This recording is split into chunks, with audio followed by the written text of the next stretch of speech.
నమస్తే అండి. జ్ఞానులు అని అనుకునేటువంటి వారు మతమును మారుస్తే తల్లిని మార్చినట్లే.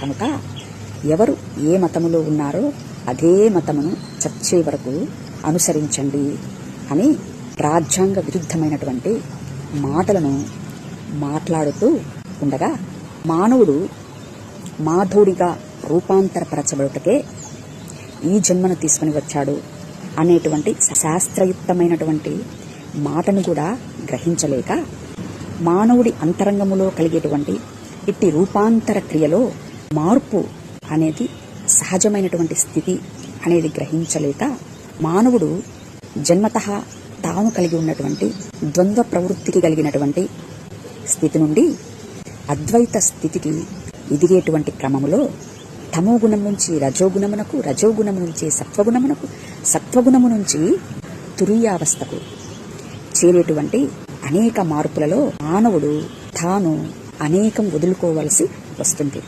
మరి ఈలాగున మానవుడు తనను తాను కోల్పోతూ మాధవుడిగా రూపాంతరమయ్యేటువంటి ప్రక్రియలో మతాలనే మారవద్దు అని చెప్పేటువంటి ప్రబుద్ధుల యొక్క మాటలలో ఎంత వాస్తవం ఉన్నది అనే విషయాన్ని యావత్ భారతావని జాగ్రత్తగా పరిశీలన చేయగలదు.